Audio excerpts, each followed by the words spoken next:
tal? Muy buenas noches. Pues ya estamos de nuevo a cuenta aquí en Lo que hay y bueno, como habíamos anunciado, hoy nos acompañan el periodista Premio Nacional Edgar Hernández y el analista político Pepe Lima. Desde luego, la más cordial de las bienvenidas. Pepe, buenas noches. Buenas noches, Toño, buenas noches, Tocayo, buenas noches, Edgar, pero sobre todo buenas noches a ustedes que nos están sintonizando. Bienvenidos a una transmisión más, la segunda de Lo que hay. Bienvenidos. Comenzamos.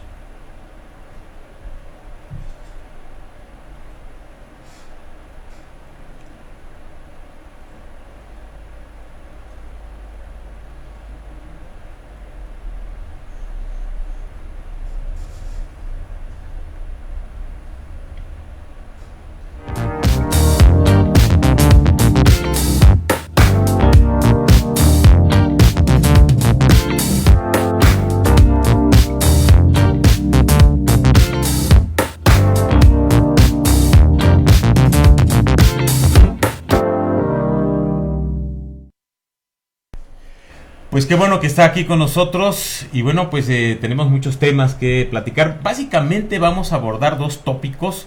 El primero, el tema Javier Duarte de Ochoa, que en las últimas semanas ha estado metido en la agenda mediática. Y el otro tema, la reestructuración de la deuda pública, que ya envió al Congreso local el gobernador Cuitlahua García Jiménez, que también será un tema precisamente de análisis, de discusión aquí en este programa. Yo creo que, pero ¿qué les parece si empezamos con el tema Javier Duarte de Ochoa, no? Tema Javier Duarte en la agenda. Hace un poco más de 2 años fue detenido, hay que recordarlo, allá en el país vecino, en Guatemala, específicamente en Panajanchel, ¿sí? Esa tarde, sábado de gloria. Bienvenido. Muchísimas gracias, hermano, muchísimas gracias. Pepe, tú has escrito muchísimo sobre el tema de Javier Duarte. Conocemos la trama que ha estado alrededor, pues desde el inicio de su gobierno hasta este momento que estamos recordando que fue su detención. Y ahora, pues, los cientos de cartas también se han publicado. Bienvenido, Edgar, por favor. Muchísimas gracias. Pues antes que nada, antes de emitir un juicio de valor, quisiera dar las gracias. A mí me gusta mucho venir al primer mundo y no es que desprecie otros espacios que son también muy dignos, pero aquí se sientan no muy a todo. Y dar las gracias a mi amigo, mi querido amigo Pepe Ortiz, que es parte de la arquitectura de este programa Toño, informativo también, de opinión, y en segundo término o en primer término, porque los dos ocupan el primer lugar, a Toño Flores, con quien tanto con Pepe como con Toño he incursionado en este gaje del oficio tan hermoso que es el periodismo, y me da muchísimo gusto. Para empezar muy brevemente, yo quisiera externar un punto de vista a propósito del tema Javier Duarte. Pepe, yo estoy convencido que el asunto Javier Duarte trae una cola atrás, hay una línea muy marcada, y tengo la ligera percepción que ya es decir, que trae una línea de México, en esta víspera de que eventualmente pudiera salir, ya sea en los próximos meses o el año próximo, cuando se cumple pues prácticamente la mitad de la condena y pueda salir, pues realmente no tenía para qué hablar. Era muy cómodo mantenerse como estaba y no estar emitiendo juicios de valor en contra de la administración pasada. Pareciera que va etiquetado. Pepe, está etiquetado, como lo dice Edgar Hernández, el tema de Javier Duarte, en vísperas de que pues ya va a salir de la cárcel. Desde el punto de vista jurídico, toda vez que tú eres también, entre otras cosas, magistrado en retiro, algunos hablan de que para finales de diciembre, los primeros días de enero del próximo año, pues Javier Duarte podría ya estar disfrutando a su familia, entre otras cosas. Bueno, yo por principio, y quiero apuntarlo porque lo apunté en su oportunidad, no ahora, sino dije siempre que el caso de Duarte era un caso perdido. En tu portal consta, están los documentos donde yo asentaba que era un fraude que estaba cometiendo con la detención de Duarte, con independencia del saqueo que se generó en Veracruz. Lo otro era un fraude a la ley. Es decir, los que no conocen de estas cosas, desde el punto de vista habla jurídico, como priista, hay que tomar cosas. No, por principio de cuentas, yo quiero apuntar hacia la reflexión que está haciendo Edgar, que tengo 40 años de no militar en ningún partido político. Lo que estoy expresando es desde el punto de vista jurídico. Es decir, los que no conocen los tratados que México tiene asignados y firmados, y que lo involucran y que lo responsabilizan y lo condenan, es que las confesiones premiadas, de acuerdo con el protocolo de Estambul, es decir, son condenables por cualquier lado. La simple confesión de Duarte, que fue sacada mediante la violencia y mediante la amenaza, mediante la tortura, motiva que sea puesto en libertad. No hoy, no hoy, sino desde hace tiempo debería haber estado puesto en libertad. Sin embargo, ahora tal parece que el tiempo me está dando la razón. No es nuevo lo que yo estoy apuntando, está escrito en tu canal, mi querido Toño, está todo lo que yo estoy expresando. Tanto el protocolo de Estambul como los acuerdos de Minnesota, es decir, hablan precisamente de la presunción de inocencia, el debido proceso, la legalidad de la detención. Entonces, violar estos elementos que son inherentes al ser humano, a la condición humana, obviamente que conducen a que ahora se enmiende y que se quiera etiquetar de que ya estaba eso predestinado. Si bien es cierto que el otro ha manifestado lo que ha manifestado recientemente y que incluso se ha comprometido a dar a conocer lo que sucedió en su detención y que fue un fraude, porque fue pactado, nada de eso hubo, fue un pacto, está obvio que es un pacto, es decir, no hay discusión. Sin embargo, se quiere hacer aparecer ahora y se quiere incluso hacer la imagen, es que como llegó López Obrador y López Obrador lo va a sacar según se maneja. Es decir, es ridículo que están apuntando. Es decir, hoy nos enteramos y está convencido, es decir, lo que está sucediendo, por ejemplo, en el caso de Deschamps.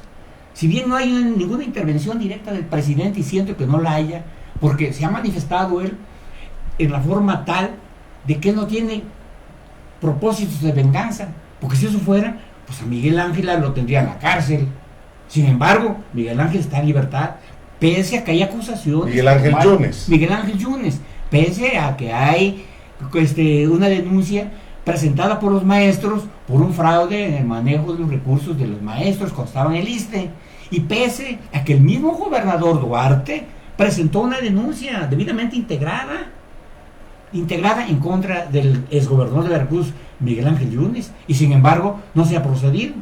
Lo más elemental era que a raíz de toda la actitud que asumió Miguel Ángel Yunes en contra de hoy presidente López Obrador, era para que de inmediato se hubiera procedido. Salinas duró muy poco tiempo, es decir, con la afrenta que le produjo la Quina Hernández. ¿Qué fue lo que hizo Salinas? Salinas de inmediato, cuando llegó a la presidencia de la República, el 10 de enero del año en que tomó, del mes anterior de haber tomado posición, lo detienen. ¿Mediante qué? Mediante una farsa donde le siembran armas, le meten un muerto, un agente del Ministerio Público Federal, y lo detienen a la Quina. Es una farsa, entonces, el juicio en contra de Javier Duarte. Totalmente. Esa es mucha palabrería jurídica, porque es un tema político, Pepe Lima, y eso no lo puedes evitar. El tema político gana lo jurídico, Pepe Ortiz, y lógicamente estamos hablando de una sospecha inicial, comprobado, ¿no?, de 35 mil millones de pesos. Estamos hablando de desvíos ante la Auditoría Superior de la Federación. Estamos hablando de pruebas concretas de Orfis. No me salgas ahora con que el protocolo de Estambul. Estás hablando como un viejo expriista, comportado ahora transformado a moreno. Estamos lucidos. Por favor, tú estás hablando, perdóname que te rebata, tú estás hablando no como un periodista crítico. Yo soy un periodista. Permíteme tantito. Yo soy periodista fíjate, para tu conocimiento. Tú eres periodista, magistrado, diputado, diputado, jefe de prensa. Él me daba chayotes. Nunca. ¿Tú crees que tengo credibilidad? No. Perdón, está difícil. Bueno, fíjate, perdóname tantito. Y hablas mucho, además. Le quiero explicar aquí a Edgar. Jamás tuve un trato con él cuando yo estuve en la CNC como secretario de prensa. Yo era reportero de Radio 1000, perdóname. Jamás tuve un trato contigo. Fíjate. Mira, ya niega. No, jamás. Y está bien que lo niegues, porque entonces yo me puedo defender diciendo que nunca recibí dinero. Yo no te puedo decir, de mí no. De mí no, ¿eh? No, No, pues entonces estabas en la nadie. lista, pues. ¡Ah! No estabas en la lista, Bueno, querido. bueno. Hay un tema que a mí me interesa mucho, lo que No estaba en la dice, lista. lo que dice mi tocayo sobre los inconsistencias dentro del proceso. Por ejemplo, nos llama mucho la atención que el pasado sábado un juez le notifica a Javier Duarte de Ochoa que Es el priista también, como dice. Relájate, Pepe. Vamos, escucha, relájate. Sí, si el pleito es conmigo, Pepe es el conductor. No, es que tú dices que porque el juez es. Hablas mucho, el ese juez es el priista problema. Porque le dio una suspensión que no. A eso iba yo. Que no lo pone en libertad, pero se está acreditando con esto. Y además, te voy a decir una cosa: yo no tengo nada de qué avergonzarme. Yo soy muy preciso, muy contundente. Y puedo manejar con la cara levantada porque mi vida ha sido siempre una vida de dignidad, de responsabilidad, en todos los niveles. Como diputado fui el primero que propuse aquí una reforma para que quien aspirara a un cargo público diera a conocer su patrimonio y explicara su procedencia. Y me topé con la oposición del gobernador Acosta Lagunes y obviamente era un enfrentamiento. En esa época fuiste compañero de Miguel Ángel Yunes Linares. Fui compañero de Miguel Ángel Yunes y me opuse con Miguel Ángel, contra el gobernador cuando pretendían desaforarlo, a resultas de que le consiguió una entrevista a Raúl González y Raúl González hablaba ahí de que los diputados no servíamos para nada. ¿Y qué es lo que decía Miguel Ángel Yunes? Entonces, cuando se pretendió desaforarlo, yo fui el primero que me opuse ante el gobernador. Bueno, pero a ver, Regresemos al siglo XXI. Sí, además no Pero- se trata de platicar la biografía tuya, ¿no? Vamos a Pero hablar de- estaba planteando este asunto, decía y estabas reforzando un poco esa idea de que el pasado sábado 20 de este mes, o sea, este juez federal le notifica a Javier Duarte de Ochoa que se le declara una suspensión provisional sobre la sentencia de 9 años, ¿sí? Toda vez que se detecta por allí que las pruebas Sí, ilícitas. que fueron obtenidas de manera ilícita, se refiere a las cuentas bancarias. No, todo, perdón, no más, no más. Todo. Es decir, nadie duda, ¿sí?, que Duarte saqueó el estado de Veracruz. Nadie duda, eso no está en tela de juicio. Eso de ninguna manera hay una duda. Y se refleja, por ejemplo, con la deuda que tiene Veracruz y la bursitalización de los ayuntamientos en la forma en que lo han hecho y que han provocado los grandes negocios. Que parte de Fidel, ¿eh? Pero hay que tomar en cuenta que este país es un país de corruptos en general, por donde le busques. Por eso es loable lo que está pasando ahora, que nos damos cuenta cómo se manejaban los recursos de este país. ¿Por qué ahora vemos a esas calificadoras que cuestionan los actos del gobierno actual? Lo cuestionan porque hay una razón esencial. Ya no hay recursos que se les dé para maiciarlos, para mantenerlos aplaudiendo al gobierno. Sucedió con Peña Nieto, sucedió con Fox, sucedió con todos los casos. Yo creo que Andrés Manuel López Obrador no es la virgen no violada, ¿eh? Yo creo que también trae lo suyo y lo ha demostrado a lo largo de 7 meses a nivel República y a nivel Veracruz en el caso de Cuitláhuac García. A ver, no estamos hablando de que antes y el después, si es la continuidad de lo mismo, un viejo priista que es Andrés Manuel. A ver, ¿no fue priista Andrés Manuel López Obrador? Sí. Entonces, ¿Quién no era priista cuando no había otro partido más que el entonces, PRI? Yo ¿por nunca qué había debería sido- actuar de manera diferente? No, pues su conducta a la vez. La conducta A ver, de... ¿no hay nepotismo? ¿Quién sabe? Acredítalo. Si hay nepotismo. Ahí está ¿en qué acreditado. caso? ¿Cómo cuál? Digo, yo no conozco ningún caso Eleazar de Guerrero. No sé quién sea. Oh, no, bueno, estás si tú sabes, fregado. bueno, si tú sabes que es nepotismo, pues, oye, El subsecretario de Finanzas. escúchame, si hay Bueno, nepotismo... escúchame, si no has dejado hablar a nadie. Bueno, hay nepotismo. ¿Cuál es el nepotismo? Denúncialo. Eso es motivo de responsabilidad administrativa. Hay leyes. Mira, el país tiene leyes de tal magnitud, de tal importancia, que nomás con aplicarlas es suficiente. En todos los niveles. Eso se dijo después de la revolución. Regresemos al tema central, Edgar. Javier Duarte, la sentencia que le fue notificada este sábado pasado, en virtud de que quedaba sin efecto, esto abre las puertas, ya claramente desde el punto de vista jurídico, a que Javier Duarte en los próximos 6 o 7 meses, hablábamos en un principio, Pepe Ortiz, de que diciembre o a más tardar en enero, Javier Duarte podría estar fuera de prisión. ¿Cuál es la óptica y perspectiva que desde tu visión, podrías comentarnos alrededor de todo esto. Y yo me remitiría incluso mi querido Pepe Ortiz, a la última declaración de Andrés Manuel López Obrador dada esta mañana, en el sentido de que él declara de que es un chivo expiatorio Javier Duarte. Eso lo saca del contexto de un empeño de Morena o del gobierno de la Cuarta Transformación para continuar un proceso, por ejemplo, por delincuencia organizada. Eso no, eso ya quedó fuera, le están allanando el camino. Ahora, que no tiene nada de malo, por supuesto que no, Pepe Ortiz, porque estamos hablando, a diferencia de lo que dice mi amigo Pepe Lima Cobos, de que es un tema jurídico, es un tema de carácter político. Yo lo veo así, y de ahí que se está tejiendo el entramado para su salida. ¿Por qué está desprestigiando al partido? Pues al PRI, pues es la consigna. ¿Por qué está atacando a los ex colaboradores? Para que por ahí se pueda vomitar toda la suciedad que están amparando los famosos 35,000 millones. Y en tercer lugar, y para terminar este tramo, yo creo que Javier Duarte se ha defendido inteligentemente, hay que reconocerlo. Yo creo que ha hecho una estrategia mediática muy pertinente, bueno, de tal suerte que, por ejemplo, le abre las puertas a Pepe Ortiz. Hace unos días estuvo ahí en el Reclusorio Norte, y ahí nos encontramos con la verdadera personalidad de Javier Duarte, que, por cierto, entre paréntesis, pues yo que siempre ando a la casa de la noticia, a mí me dio mucha envidia, de la peor, de la mala, que Pepe Ortiz haya hecho una extraordinaria entrevista, hermano, lo cual, mis respetos, y me quito el sombrero. Muchas gracias, muchas gracias. Mira, yo del respeto que me mereces, mi querido Edgar. Órale. Estás abordando esto de manera muy superficial y muy a la ligera, sin conocimiento de lo que está sucediendo en este juicio. Es decir, si te hablo así, es porque yo vivo de la experiencia de 50 años de haber salido de la Facultad de Derecho y fui un estudiante. Eso no te da garantía, compadre. Déjame además explicarte, yo te dejé hablar. Es decir, es ligero lo que tú apuntas y no tiene sustento en ningún aspecto. Es sumamente ligero. Y me extraña que tú, siendo una gente con la experiencia periodística que manifiestas tener, que incurras en estos deslices.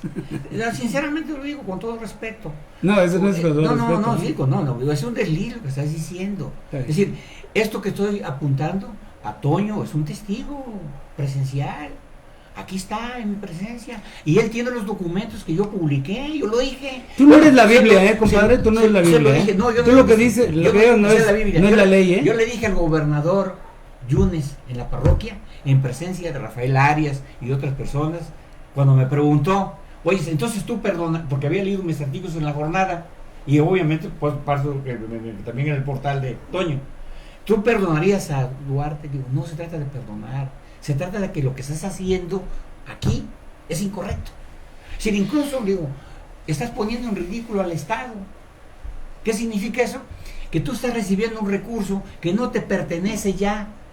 Esos acuerdos reparadores que la ley procede ahora para evitar o llevar al juicio abreviado, que fue lo que pasó con Duarte, para que regresara dinero, etcétera. Eso no es así como debe hacerse. De acuerdo con la ley de responsabilidad hacendaria, es decir, tiene que ser un procedimiento distinto. El gobernador no puede recibir, no se ha facultado para recibir dinero. Fue falso entonces lo de Miguel Ángel. Vamos a volver con eso. Tenemos que ir a un corte, Pepe. Pero antes lo vamos a dejar sobre la mesa. Muchas gracias a Antonio Galicia Campos por estarnos sintonizando. Todos saben que una mano morena mece la cuna para que salga libre Duarte. Actos totalmente políticos y de desprestigio. Gracias por estar participando. Vamos a estar leyendo, desde luego, su opinión. Siempre será la más importante sobre la mesa. Pues se tocan los tópicos, Pepe. Así es. Vamos a hacer una pausa y volvemos. Te doy la mano de amigo.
¿Quieres cambiar de compañía y conservar tu número? ¿Te gustaría saber cómo hacerlo? Es como cuando andabas con tu ex y no te prestaba atención. O siempre acosándote con llamadas exigiéndote minutos. Y cuando ya lo vas a dejar, te llena de promesas y te dice que no te hará cargos de servicio que jamás usaste. Ya sabes, tú puedes dejar las relaciones tóxicas sin dejar de ser tú. Hazle como yo. Ve a Raxa. Ahí pueden pasarte una mejor opción de servicios telefónicos. AT&T. Sin perder tu número. Bueno, no, ya no estoy con él. Perdón. Sí, pero tengo el mismo número.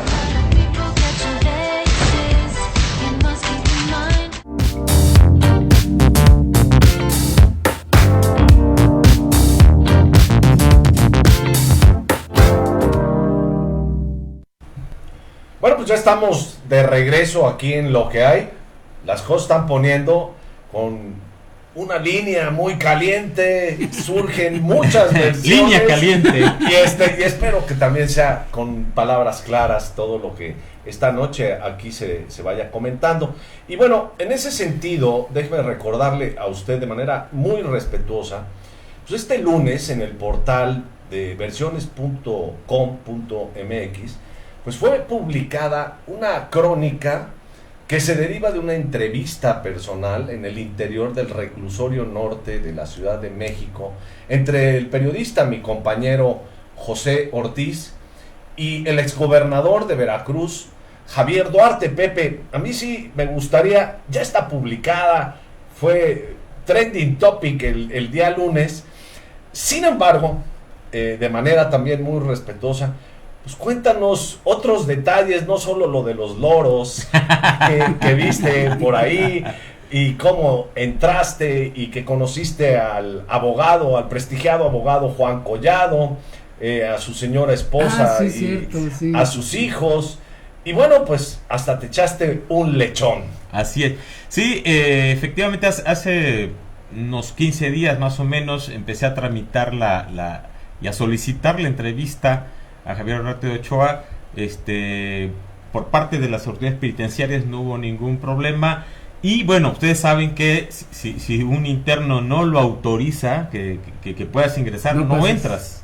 Entonces, aquí por fortuna Javier Duarte de Ochoa aceptó que yo lo entrevistara. Fue una entrevista, por cierto, sin grabadora, o sea, a capela o a la antigüita, como se dice, y para darle más frescura, porque luego cuando pone uno la grabadora, el entrevistado se inhibe, y bueno, y fue una charla allí con el exgobernador. O se acelera. Sí, entonces,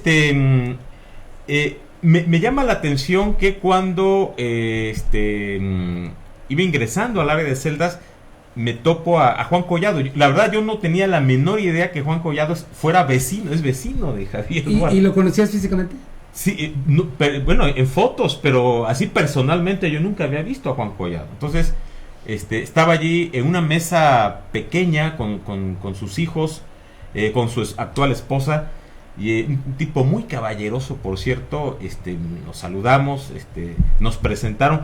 Javier no estaba en ese momento en su celda, nos dijeron que estaba ya en el área de comedores, ya era la hora de la comida el pasado sábado. Y nos llama la atención ver a un Javier Duarte. Allí está la entrevista. Si usted la quiere disfrutar, de verdad que es una joya periodística, pues ahí la tiene en versiones.com.mx. Y bueno, nos llama la atención que vemos a un Javier Duarte muy contento. O sea, yo lo esperaba ver un poco apagadón, tal vez no deprimido, pero pues no están en jauja todos los internos, o sea, con todas a veces, aunque haya ciertos privilegios o ciertas concesiones, siempre pues es una situación complicada, ¿Y cómo está físicamente? Un poquito pasado de peso, un poquito, ya no está rapado, ya se dejó crecer el cabello.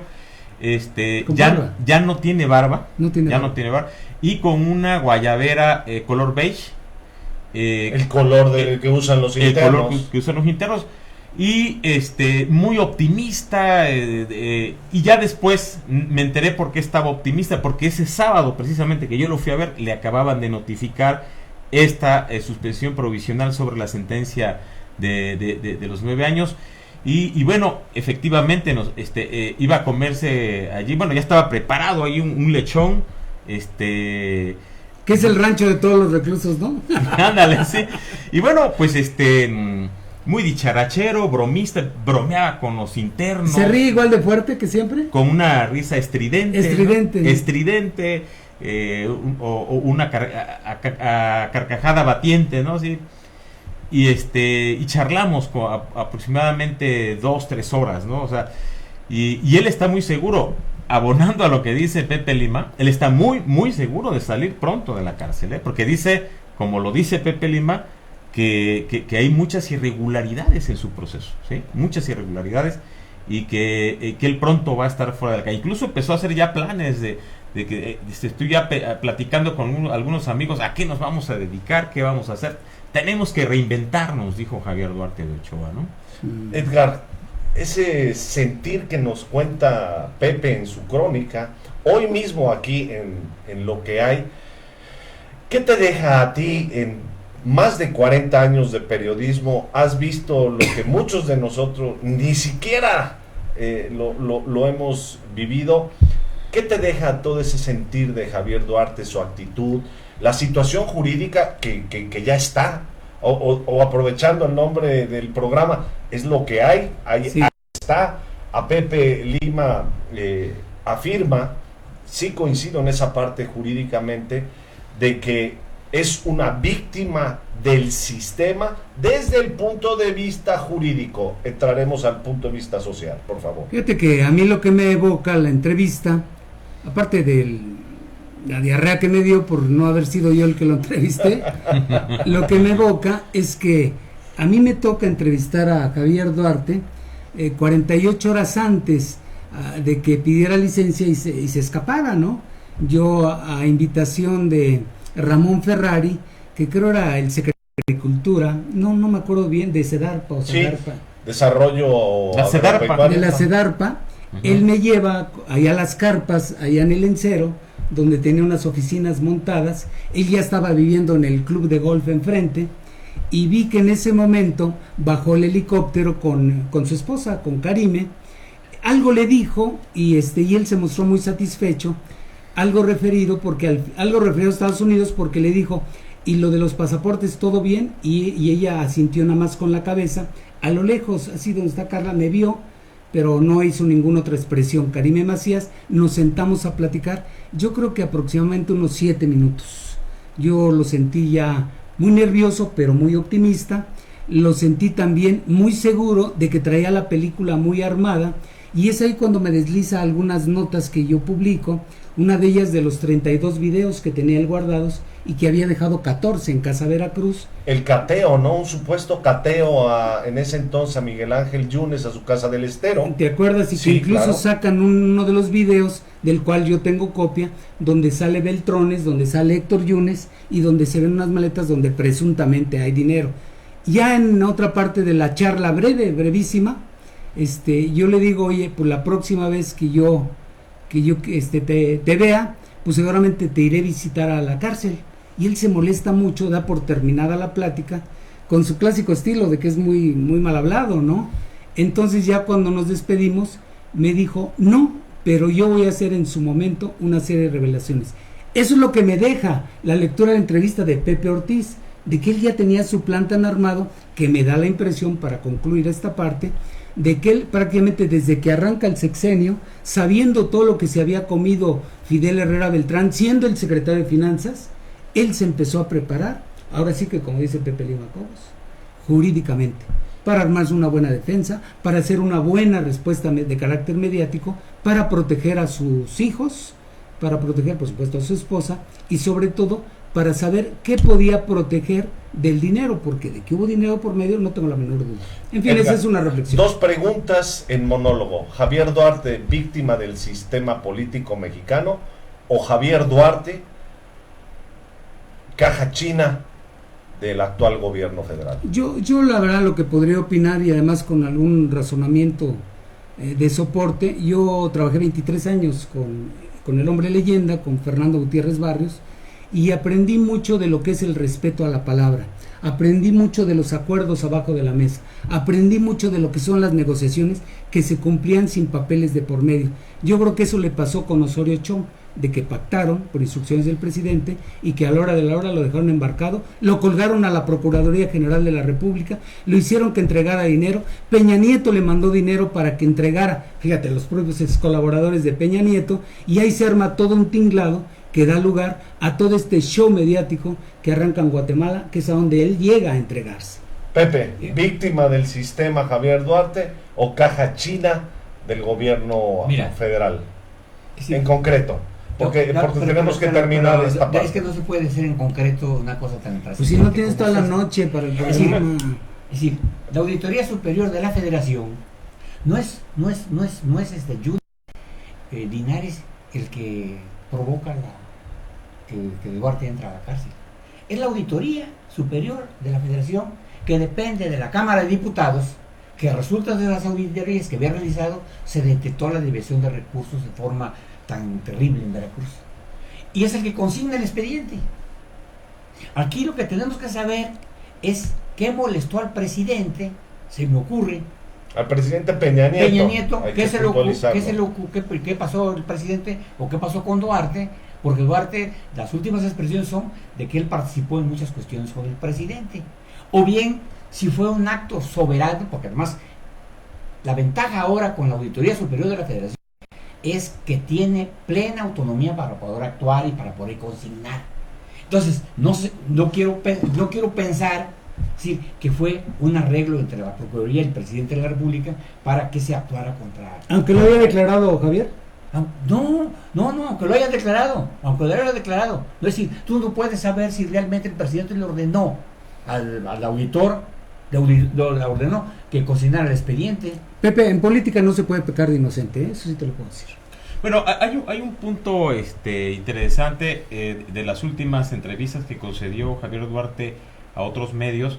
Él da su propia versión de los hechos, de por qué Peña Nieto lo mete a la cárcel.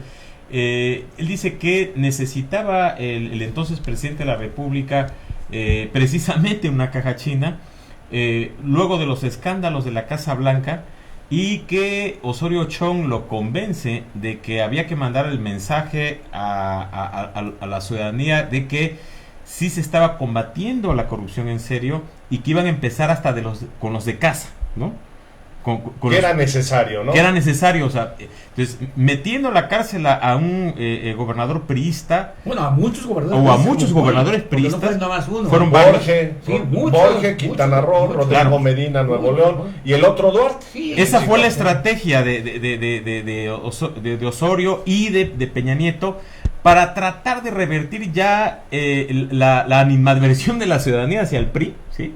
O sea, ya veían ellos ver la hecatombe, ya veían ellos ver la caída del imperio priista, y dijeron, vamos a tratar de mandar la señal de que estamos combatiendo la corrupción en serio. ¿Y cómo? Metiendo a la cárcel a gobernadores priistas o exgobernadores priistas, y dice Javier Duarte que él lo meten en ese saco.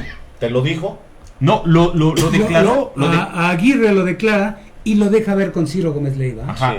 Entonces, esa es la explicación de Javier Duarte Ochoa, que por eso es que a él lo meten a la cárcel. Por eso dice, yo fui un chivo expiatorio.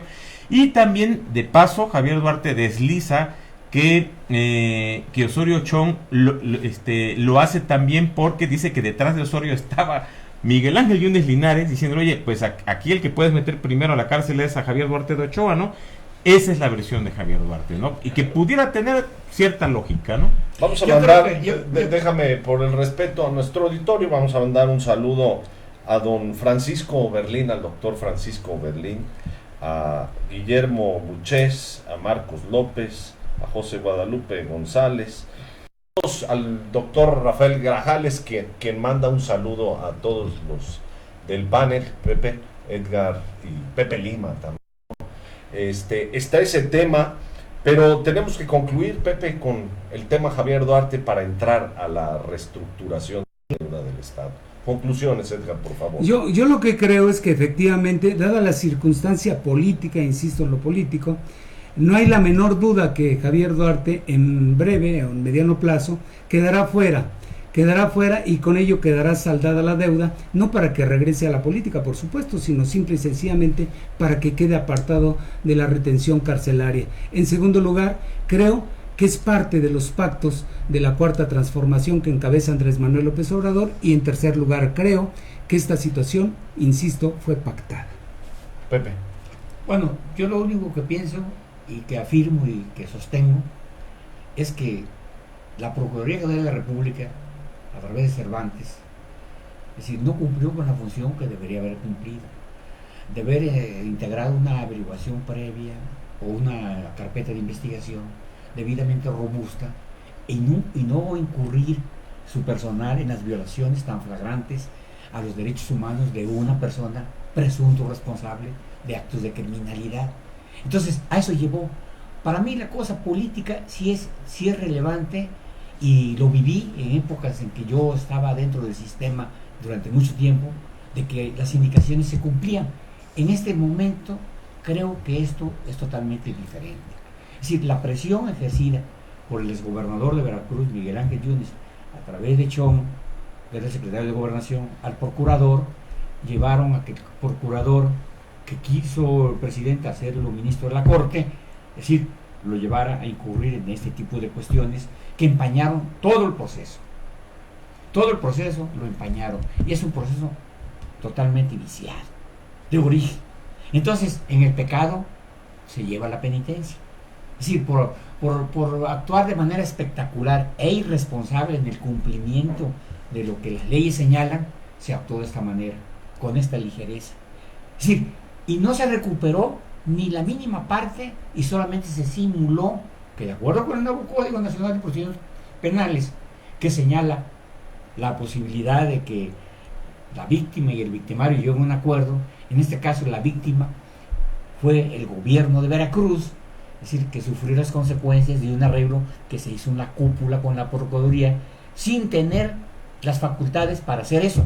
Ya dije, hay una ley de responsabilidad hacendaria y presupuestal que impide que esos recursos, que son productos de un delito, ¿sí?, se entreguen al estado donde se generó el delito. Esos tienen que regresar a la federación para que la federación los encauce donde crea conveniente encauzarlos en virtud de la desviación. Es todo desde el punto de vista jurídico. Yo no me meto a especular de que si aquello, no. Ahí están los elementos y la prueba. Es decir, y es algo que yo dije, no ahorita, desde un principio lo apunté y dije, van a salir todos. Ahí está la prueba. Es decir, lo que está sucediendo ahora con el nuevo sistema y la nueva independencia que tiene la Procuraduría, Fiscalía, que yo la siento, la Fiscalía, que yo la siento, sí, va a llevar a que lo que no se hacía, se haga ahora con eficiencia, con eficacia, con honestidad, con responsabilidad jurídica. Sí, porque ustedes les consta la confrontación que tiene el presidente de la Corte, del presidente de la República con la Corte. Pues les dijo bandidos, les dijo que se habían atracado con los salarios tan altos que tienen de 600,000 pesos, 40,000 pesos para gasolina, 30,000 pesos para comida, y eso era un atraco contra la nación, y que nadie podía ganar, de acuerdo con el artículo 117 constitucional, más de lo que gana el presidente. Y no es reforma que haya hecho López Obrador, la hizo Calderón en el 2009. Es decir, ¿por qué la Corte no determinó, si es el custodio de la Constitución, por qué la Corte, a través de sus ministros, no promovieron para que se reglamentara los salarios de los funcionarios públicos? No, ahora se arma el escándalo y se resulta de que no se puede aplicar la ley de remuneraciones porque hay una acción de inconstitucionalidad que ya se determinó, pero que sin embargo hay una violación del ministro de la Corte, Pérez Dayán, que concede la suspensión cuando el artículo 64 de la ley que reglamenta las acciones de inconstitucionalidad prohíbe terminantemente que una acción de inconstitucionalidad lleve a la suspensión de una ley. En esa dialéctica está todo listo para que desaparezca en el Poder Judicial de parte del PG. Muy bien. No va a llegar, no. El problema es ese, no se trata de que desaparezca el Poder Judicial, ya se lo preguntaron y dijo que no, él no va a actuar como Cedillo. Y dijo que no se va a reelegir. No, nadie cuestionó lo que Cedillo hizo con la Corte en el 94. ¿Qué hizo? La desapareció. De 25 ministros, nomás creó 11. Y se acabó el rollo. Y desapareció la Corte. Bueno, no a manera de conclusiones, pero sí como un pequeño adelanto. Recordarán que en la entrevista consigné que es primera parte. En la segunda parte no es propiamente una entrevista, sino algunas confesiones allí sustentadas en documentos. ¿Algún adelanto, Pepe? Guatemala. Pudo haber ocurrido una tragedia en Guatemala con Javier Duarte. Qué interesante. No puedo adelantar más. Es un buen adelanto. Estén muy al pendientes de la ¿Eso para cuándo va? Ya, en unos días, en versiones.com.mx. La segunda parte de ese encuentro con Javier Duarte de Ochoa en el reclusorio norte de la Ciudad de México. Tragedia en Guatemala. Pudo haber habido una tragedia en Guatemala. Bueno, pues, con el tema Duarte. Pues ahí está, para mí, a manera de conclusión. Considerando que Guatemala argumenta que ellos sí hicieron la investigación y la aprehensión. Efectivamente. Ellos declararon eso. Hay todo. Eso abre un sesgo a lo que él va a publicar. Sí, y tiene mucho que ver con lo que decía hace rato Pepe Lima. Los abusos, los atropellos, las violaciones al proceso. Bueno, pues ahí está. Muy interesante. El tema da para mucho. Para mí, estos son muchos cuentos duartistas. Nadie sabe las cuentas duartistas, 35,000, 100,000, que si fulano, que si sultano se enriqueció de todo esto.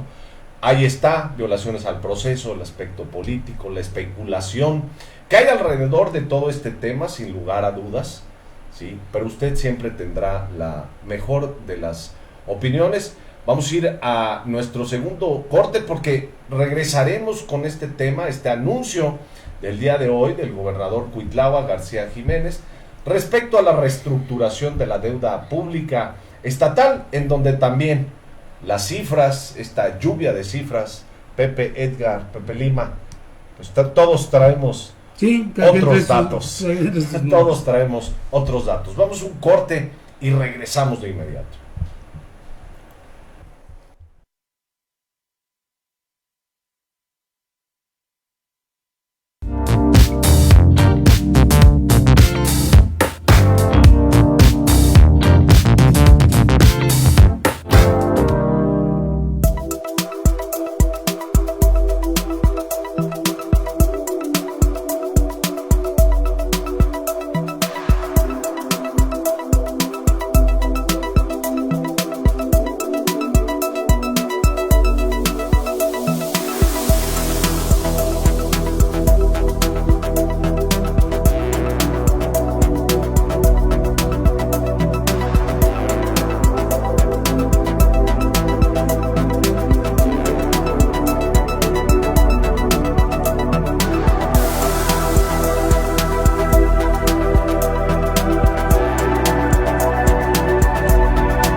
Qué bueno que sigue con nosotros aquí en Lo que hay. Y bueno, pues tal y como lo habíamos adelantado al inicio de este programa, pues el gobernador Cuitlahua García Jiménez envió al Congreso local la solicitud para reestructurar la deuda pública del Estado.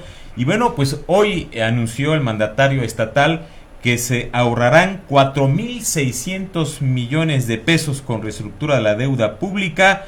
Dice que en la actual, dijo el mandatario estatal, que en la actual administración serán 2,700 millones de pesos y 1,900 millones de pesos para la siguiente. Y habló de un plazo de pago que no aumentará y que se reducirá de 21.5 a 20 años. Pues la idea supuestamente es conseguir recursos frescos, ¿no? Pero esto como que revela, salvo la mejor opinión de ustedes, de que como que siguen colapsadas las finanzas, no encuentran todavía la cuadratura del círculo, como que sigue el déficit presupuestario y en una actitud tal vez desesperada, pues buscar pues una salida, yo veo cortoplacista, que no creo que resuelve el problema de fondo, una decisión desesperada de reestructurar la deuda pública y obtener recursos públicos frescos, pero creo que tendría que resolverse más de fondo, o sea, atacar el problema del déficit presupuestario y un experto en el tema me comentaba hace unos días, sin que supiéramos que se fuera a reestructurar la deuda pública, me decía, bueno, ¿por qué, aprovechando la buena relación que hay entre el gobernador Cuitlagua García y el presidente de la República, Andrés Manuel López Obrador, por qué no se buscaba el mecanismo para quitarle esa carga tan terrible que tiene el gobierno del estado con las plazas federales? O sea, que le ayudara a quitarle un poco más el peso y que, bueno, el gobierno federal se hiciera más cargo al 100% de las plazas a los maestros, del pago a las plazas. Pero bueno, no sé qué opina. Yo tengo alguna observación, o quieres entrarle antes, hermano. Yo lo que tengo de observación va en el sentido siguiente. Estamos hablando de la cuarta reestructuración de la deuda. Si nos referimos a Fidel Herrera, a Javier Duarte, a Miguel Ángel Yunes y esta de Cuitlagua García. Entonces esperamos que no sea una feria o una moda sexenal o gubernamental el estar reestructurando la deuda a cada advenimiento o nuevo gobierno. En segundo lugar, me parece muy sano algunas medidas muy concretas que se tomaron. El tema de la bursatilización. 198 municipios están atrapados en la bursatilización que arrancó Fidel y que continuó Javier Duarte. Y lógicamente se quedaron sin recursos y estar jineteando eso en una licuadora es muy, muy complicado. En tercer lugar, yo observo que es sano también el hecho de que no se vaya a contratar más deuda. Yo creo que eso va a permitir establecer un techo a la deuda. Y en último lugar, observo que las cifras bailan mucho. Yo en la mañana que escribí mi columna, tomé el referente, creo que se llama Casarín, ¿cómo se llama el anterior secretario de Cefiplan, de Miguel Ángel Yunes? Moreno Chazarini. Guillermo Moreno Chazarini. Él da datos, yo revisé ahí en el internet los datos que él da, y él suma en 138,000 millones de pesos la deuda, considerando que la última reestructuración que hace Miguel Ángel Yunes es por un préstamo de 38,000 millones de pesos, de los cuales 8,000 los paga a liquidación de lo inmediato de la transacción de la deuda, ¿no? Con un gasto diario de 38 millones de pesos. A mí me parece, y hubo mucha nebulosidad, se cuestionaba mucho la falta de información que daba el gobierno de Miguel Ángel Yunes. E incluso, perdón que te interrumpa, recordarán que uno de los que se promovió, gestionó en el bienio de Miguel Ángel Yunes la reestructuración de esa tercera deuda, como bien lo apunta el periodista Edgar Hernández, pues el que lo sustituyó en la dirección general del ISSSTE, con ligas ahí, es cierto. El Baester Gordillo y todo esto. Perdón, Edgar. No, quiero concluir simple y sencillamente con que antes de la toma de posesión de Cuitlagua García el 1 de diciembre, él habla que hereda una deuda de 80,000 millones de pesos. Entonces, ¿de qué estamos hablando? ¿De cuánto es la actual? 40. La reconocida hoy oficialmente por el gobierno de Veracruz, poco más de 41,000 millones. 41,000 millones, ¿no? Cuitlagua García hablaba de 80,000 millones. Correcto. Y el gobierno de Miguel Ángel Yunes hablaba de 138,000 millones de pesos. ¿Cuál es la verdad? No se sabe.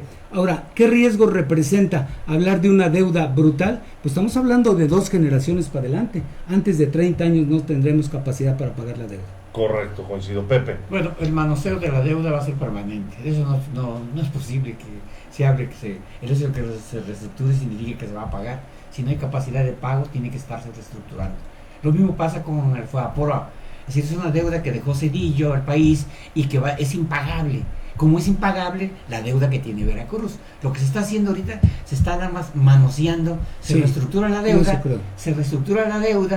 es decir, no se va a ahora sí están de acuerdo. Sí, en eso sí no se va a buscar deuda nueva, no se va a endeudar el Estado, y eso es falso.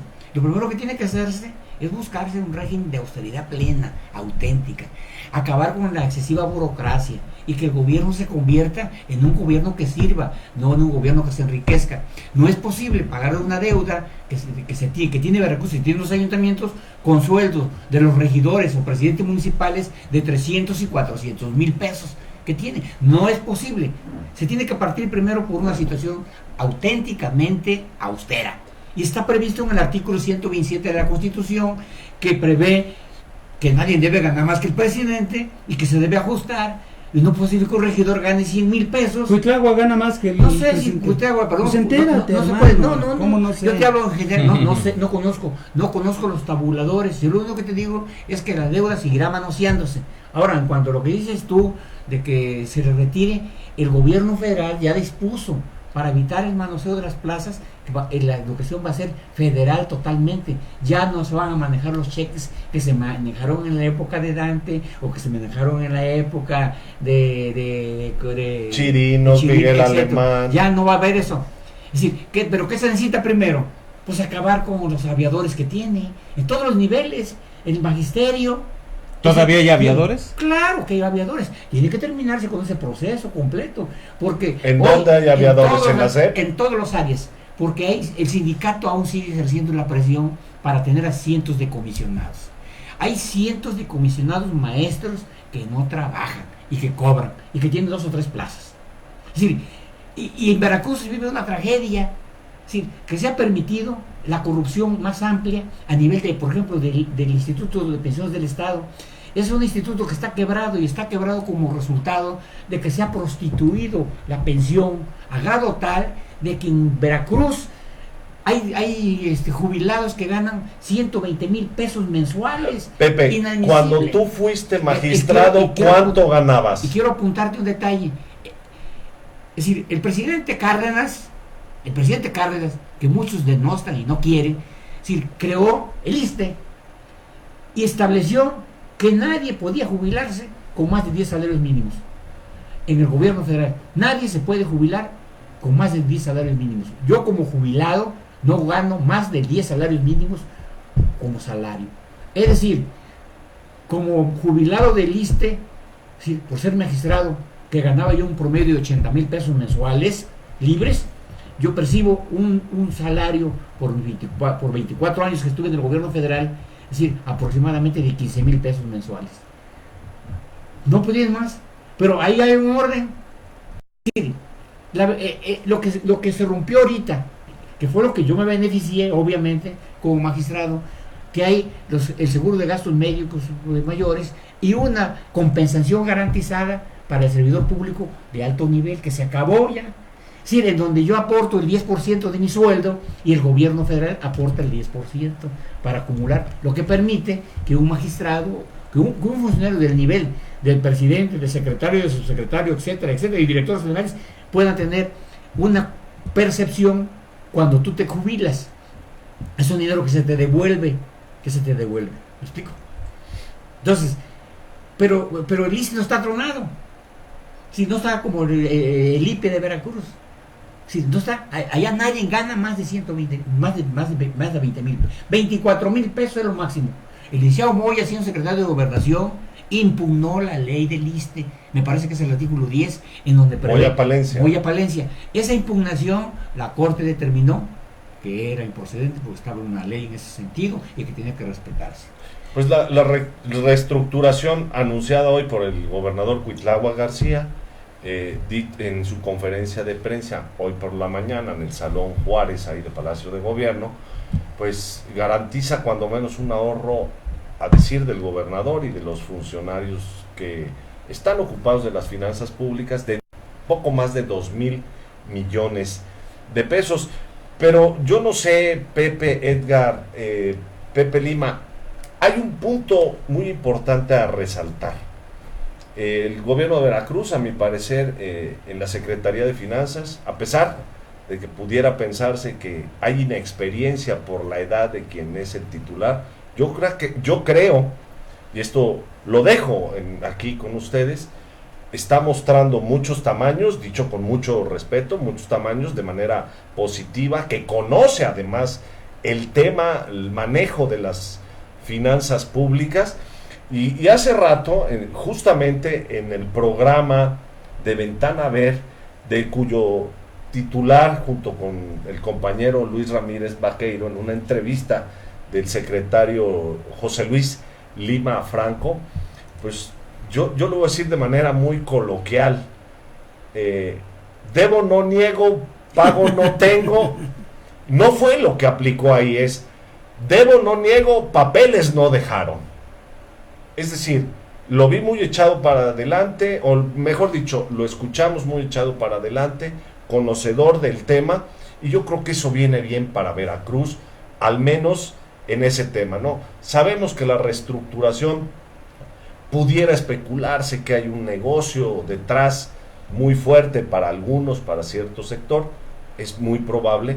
Sin embargo, yo creo que hay un secretario de Finanzas, y creo que es importante también resaltar lo bueno que pueda existir en el gobierno.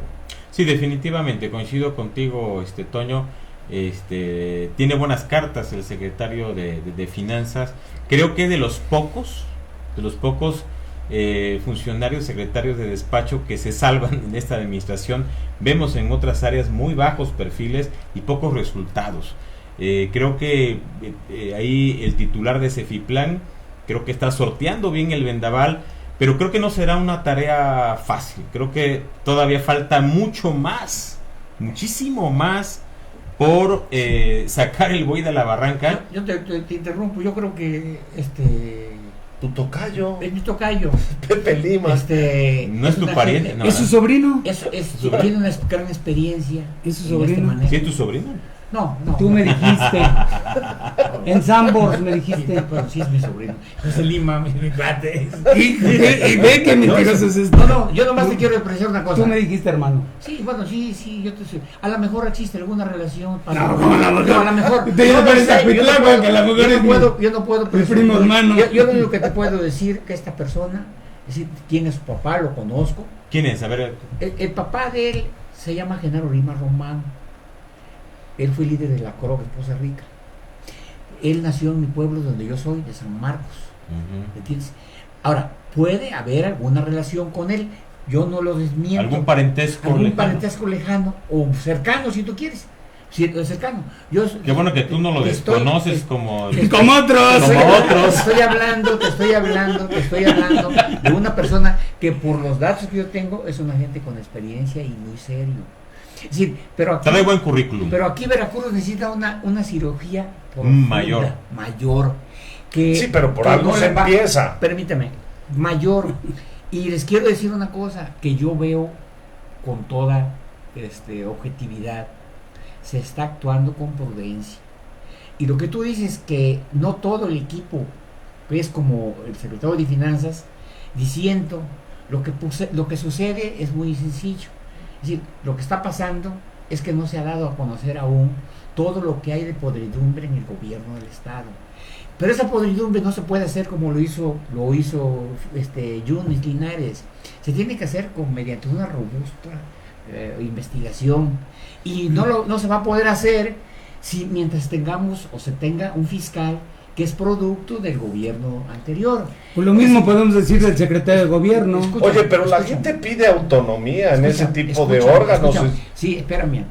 Todo eso, obviamente, que se puede hacer.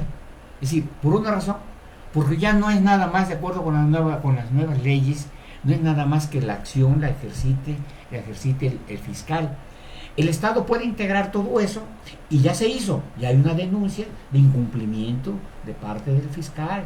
Entonces, todo es un proceso, pero volvemos a lo mismo. Tienes que cuidar la forma y el fondo para que no te reviente como está reventando. También la Contralora tiene un papel importante.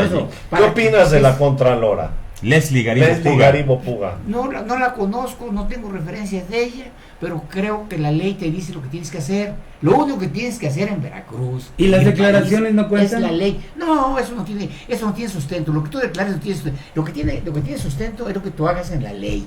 Si tú no fundas. Declaró que no hay nepotismo, eso no tiene. Por eso. El que es muy sencillo.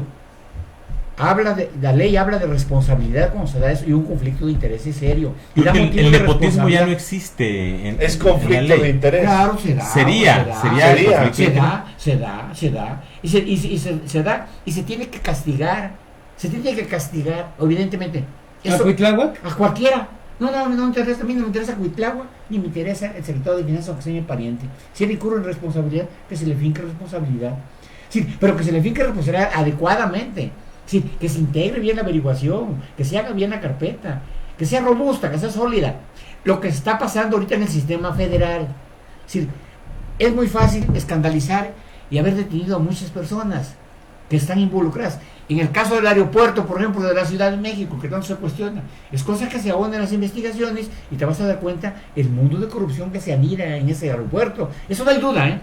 Y yo lo escribí antier y te llegó, tú lo publicaste. Es decir, Peña Nieto y Medina Mora, que es ministro de la Corte, sí, tienen responsabilidad. Por el caso de Atenco, el caso de las violadas, que fue generado cuando era gobernador del Estado de México y el otro director de Seguridad Pública. Y hay una sentencia de la Corte Interamericana. Hay una sentencia ese contra el es gobierno. tema Atenco, es reestructuración. Por eso, pero la reestructuración de la deuda no puede hacerse de la manera como se está haciendo, ¿verdad? Sí, lo único que estamos haciendo, no quiere decir que reestructurar la deuda te va a llevar a ti a que te liberes de la deuda. La reestructura sí pone que la mantengas igual en los 4,000 millones que dicen que se debe, de ahí 41,000 millones, y luego los 190 y tantos mil millones de los ayuntamientos. Si no empiezas tú primero por ahorrar recursos para que puedas actuar. ¿Tú estás de acuerdo en lo que dice No, Pepe? de hecho, desde que yo me senté aquí a platicar en este panel, yo difiero con el punto de vista de Pepe, lo aprecio, es mi amigo hace casi 40 años, pero hemos tenido serias diferencias en los puntos de vista. Yo creo que un priista no puede ser defenestrador del priismo, como es el caso de Pepe Lima. Yo creo que alguien que ha sido beneficiario del aparato y del sistema toda su vida no puede cuestionar con toda la libertad que lo hace Pepe Lima. Sin embargo, yo respeto el punto de vista de mi amigo, y cuando termine esto nos vamos a ir a tomar un café a la Bola de Oro, y tan amigos como siempre. No se trata de que coincidamos o no. Oh, es decir, yo lo único que todavía que me pongo suave contigo. No, es que no puedo aceptar lo que tú expresas. Es decir, y que me etiquetes tú que soy priista. Sí, milité, participé y actué como priista. Sí. Yo jamás he abominado del partido. No participo desde hace 40 años en el partido por mi función normal, que era yo magistrado. Es decir, es obvio. No participo, pero eso no me va a llevar a que yo, es decir, haga una expresión en contra de ese partido que de otra forma creó condiciones para que este país avanzara, con todo incluso donde tú has participado. Tú hablas aquí de don Fernando, y es otro tema que se puede discutir y que es no fácil discutirlo, ¿eh? Y hay elementos serios en el caso de don Fernando. Híjole, ¿y tú fuiste empleado de don Fernando? No, escúchame. Ni te atrevas. Volvemos a lo mismo. Mi relación con don Fernando fue una relación de respeto. Él te dio la chamba. Mi relación, porque él me llamó a colaborar. Porque yo atendí los problemas agrarios de Veracruz cuando él era subsecretario de Gobernación. Y se dio cuenta. La honorabilidad no te obliga se dio cuenta de mi capacidad de negociación para que los problemas agrarios me estallaran. Es decir, entonces, cuando hubo la oportunidad, es decir, y mantuvimos una relación estrecha, porque yo incluso a muchas personas que llegaron al gobierno, yo se las presenté. El caso de Memo Zúñiga, no lo conocía, yo se lo presenté, y lo hizo presidente municipal, y lo hizo secretario de Educación. Sí, pero me refiero, eso no me lleva a que yo te diga, no, yo voy a hablar mal de don Fernández. No, mis respetos. A mí me trató cordialmente, con mucho respeto. Como el caballero del periodismo, Edgar Hernández. Así lo bautizamos a partir de hoy, el caballero del periodismo, Edgar Hernández. Incluso para tu conocimiento, yo fui de las personas, y Susana Torres, que más hablé en la campaña de don Fernando. No es cierto.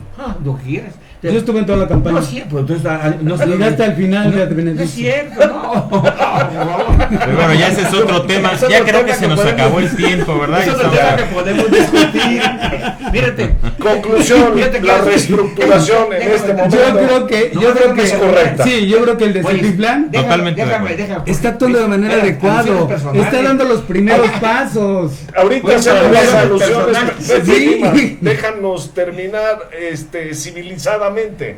Y si no, que le quede un espacio de una hora después de que acabe. No. Y Ya si se en queda todo solo. debate hay el derecho a la réplica y a la contrarréplica. Pero Y en también este caso- está el derecho. Pero tú hablaste todo el programa, replicaste todo el no, programa, no, contrarreplicaste y no dejaste. No, pero es que mira. Para mí es importante que se precise. Es decir, porque me refiero, lo que tú señalas, es que tú eres priista. No me etiquetes. Si yo tengo 30 años de no militar en ese partido en el que milité y que orgullosamente le serví, orgullosamente, porque ahí está mi relevancia en el partido, como secretario de prensa del comité estatal. Esas las publicaciones Pero no fuiste un dicen. priista agachado. No, jamás. Eso sí, jamás. Hoy eres un hombre Y aquí- transformado. Y aquí a Toño, es decir, le consta mi actitud en todo, mi comportamiento, incluso con los periodistas, como así. A mí me atendiste bien. No, pues sí, pero nunca te di dinero, como dices. Jamás. Nunca te di dinero. Eso sí, no, nunca. Conclusión, Pepe Lima no reestructuró la cartera de Edgar Hernández, ya dicho públicamente, y la reestructuración, por eso, y la reestructuración, Pepe, en un monólogo, ¿de acuerdo o en desacuerdo? Yo estoy de acuerdo, creo que es un primer paso, pero se deben tomar otras medidas de disciplina en el manejo del gasto público. Yo aplaudo el talento de Lima, no Lima, sino el de finanzas. Y la verdad es que sí es muy importante. Ya limen asperezas. No, es muy verdad. Con Lima. Y la verdad es que las relaciones que tiene con México y también con la banca internacional ayuda mucho a Veracruz, sin duda. Muy bien. Pepe Lima, ¿de acuerdo o en desacuerdo? No, Simplemente. de acuerdo con la reestructuración de la deuda. Si no hay manera de pagarla, ¿cómo le vas a hacer? Tienes que estructurarla. No tienes otra salida. No hay otra salida. Punto. La deuda nacional como la deuda estatal no tiene otra salida más que reestructurarla. Muy bien. Eso. Pues ya nos vamos, ¿no? Ya nos vamos, Pepe, pero bueno, nos vemos el próximo jueves. Déjeme adelantarle un poco quién será nuestro invitado. Es un exfuncionario duartista de primer nivel. Estará aquí también haciendo algunas confesiones. Bermúdez. ¿Alguien que aspira a un órgano autónomo? ¿A No lo dirigir? sé, pero ¿No? aquí lo va a descubrir nuestro Vicente público. Benítez. Que devuelva lo que se llevó. Que ya se deje de tantos chinaderas. Gina Domínguez. También estará con nosotros, bueno, alguien invitado que nos viene a hablar del Centro de Justicia Alternativa, una nueva modalidad de resolver conflictos civiles, mercantiles. Y bueno, en la cultura, porque si así lo prometimos, pues un nuevo lugar donde podrá ir usted a tomar una buena copa de vino y pintar, aunque usted no sepa pintar, Pepe. No, excelente. Un Promete mucho. programón el próximo jueves a la misma hora, no sé si por el mismo canal como antes decía, No, ya no. pero sí a través de los portales de versiones.com.mx y palabrasclaras.mx. Muchas gracias, Pepe, pero sobre todo a nuestros invitados, ¿no? Gracias, Toño, gracias, Tocayo, gracias, Edgar, y sobre todo gracias a ustedes que nos estuvieron sintonizando. Hasta el próximo jueves. Ya, Gracias. Pepe, no te... No, yo- todo el día Es que- discutes es que- y discutes. es que- es que- Estás mira. discutiendo todo el tiempo. Mira, Que no nos levantemos durante el... No, ya de ahí. No, que no te levantes.